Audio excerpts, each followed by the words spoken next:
Welcome to the Histories of Northamptonshire podcast series, and this episode number 10. Recorded on location, each episode tells the story of one of the many and varied objects which are the focus of the exhibition A History of Northamptonshire in 100 Objects. The exhibition runs at the Northampton Museum and Art Gallery between the 20th of September 2025 and February 2026.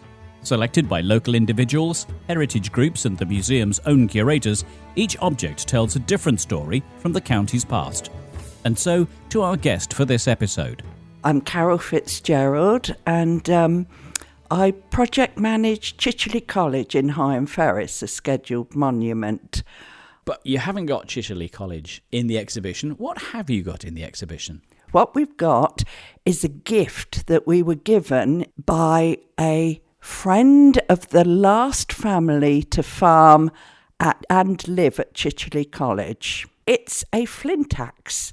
We believe it to be a Neolithic flint axe, and it's been a very interesting journey so far. What do you know about the axe itself? And for those people who obviously can't see it, how big is this item? Has it got a handle? Tell me about that.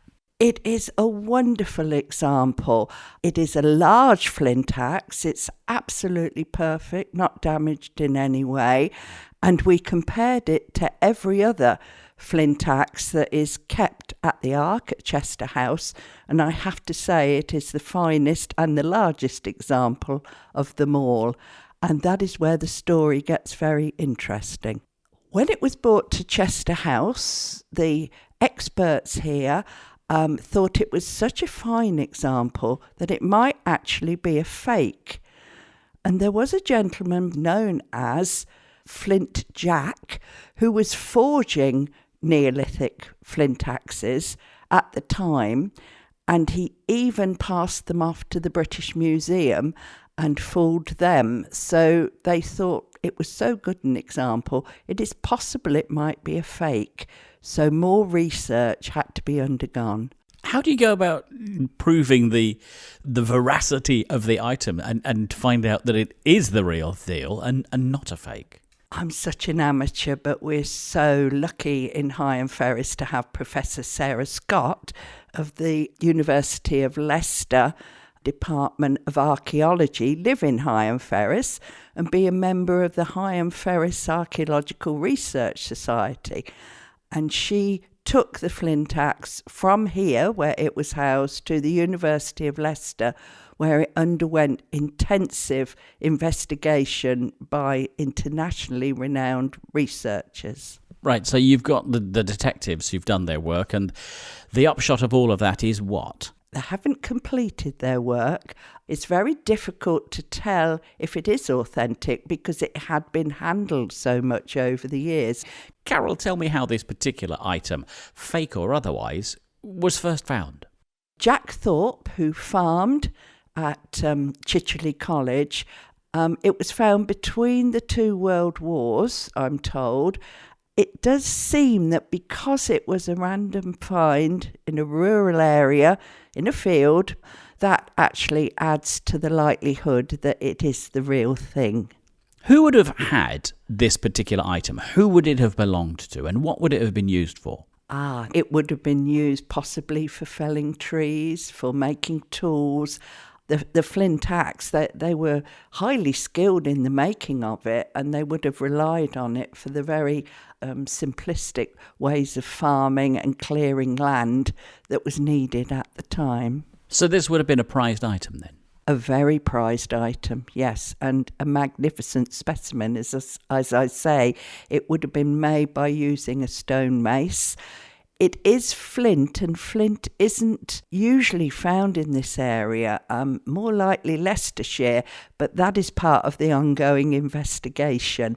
So what about the communities that would have been in the Higham Ferrers area in that particular time, in that part of Northamptonshire? There is evidence, actually, in Stanwick and Raunds and Earthlingborough of there being Stone Age settlements.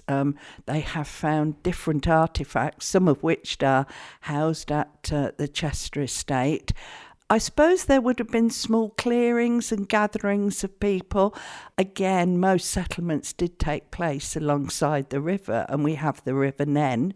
But difficult to know, mainly wooded areas, I would have thought, with some areas cleared, possibly for very, very simplistic farming. Now, flint itself has to be worked.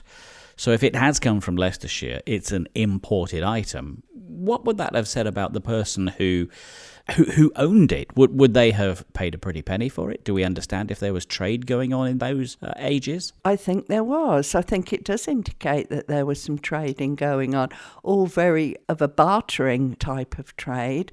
But there is some evidence actually that some of these tools were bought in, if you like. Now, the axe itself has been passed down. What sort of condition is it in, given, of course, that it is now being investigated for its truth and reality or otherwise? I would say it's in a perfect state. However, as the University of Leicester experts have said, it's been much handled. I'd like to think lovingly handled, look at this and passing it round. And that does affect how far the very, very precise microscopes they have can actually pick up details. There is no evidence of any metal material having been contacted with the flint axe, which again does support the idea that it is real, it is authentic. What do you think this particular item says about Northamptonshire? And with that in mind, why should it be in this particular exhibition? We at Chichele College really embrace the medieval period, the medieval history. Everything we do in Higham tends to think that history started then. We know we had the Romans down by the River Nen earlier, but it's just taken us back tens of thousands of years and making us realise that our history that we have been researching and looking at is very, very recent. And there's far more to Higham Ferrers than meets the eye. And the finding of this flint axe is very good evidence, really, of many more stories that we can tell. So perhaps you have a lot more work ahead of you. If you've dealt in the medieval era, now you've got to go a lot further back. We certainly have, and we're very lucky to have the Higham Ferrers Archaeological Research Society on board, who are passionate about this period. And we hope to investigate more. We have some people looking into newspaper archives to see if there's any evidence of this axe being found mid-wars. At the moment, we haven't found anything, and there's far more research that can be done, and hopefully we can find out its provenance as well. What about you? What is your reaction to the axe, and how do you feel about it? Oh, I feel that we've got many treasures in Higham Ferrers, but this is so exciting. I feel that, it is a very, very special and valued item. It's caused a lot of interest. There's a lot of people who are following the investigation. We took a small team off in a minibus to the University of Leicester. We came down to the Chester House, to the Archaeological Resource Centre, and laid out every flint axe that they have in the collection.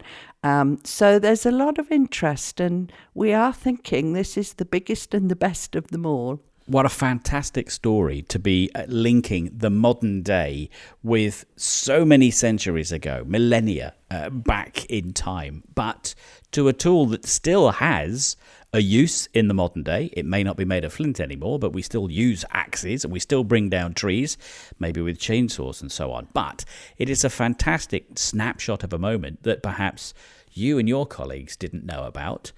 Now it's the question of the detectives presiding over it and declaring, yes, it's the real thing, or maybe it's a fake. What a fascinating story. What a fascinating object to have in the exhibition. It sounds as though, even if it is a fake, it was made with respect for that era, with respect for that time, and using perhaps age-old skills. Oh my goodness, it's so much skill has gone into this if it is a fake. Yes, I mean, that has been praised by the professionals, It is an interesting take, actually, and I thought, oh dear, perhaps it shouldn't be in the exhibition, but it actually does make the story really interesting. Definitely an item that should be in the exhibition for what it says about perhaps modern times as much as ancient times. Carol, thanks very much indeed for telling me about it. Thank you. I've been delighted to be able to share it with you. Thank you for listening to this Histories of Northamptonshire podcast. If you would like to find out more about the objects or listen to other episodes in the series, go to www.northamptonmuseums.com. Alternatively, you can visit the Northampton Museum and Art Gallery, where you can see the A History of Northamptonshire in 100 Objects exhibition for yourself. The Histories of Northamptonshire project is funded by Arts Council England as part of the National Portfolio Programme.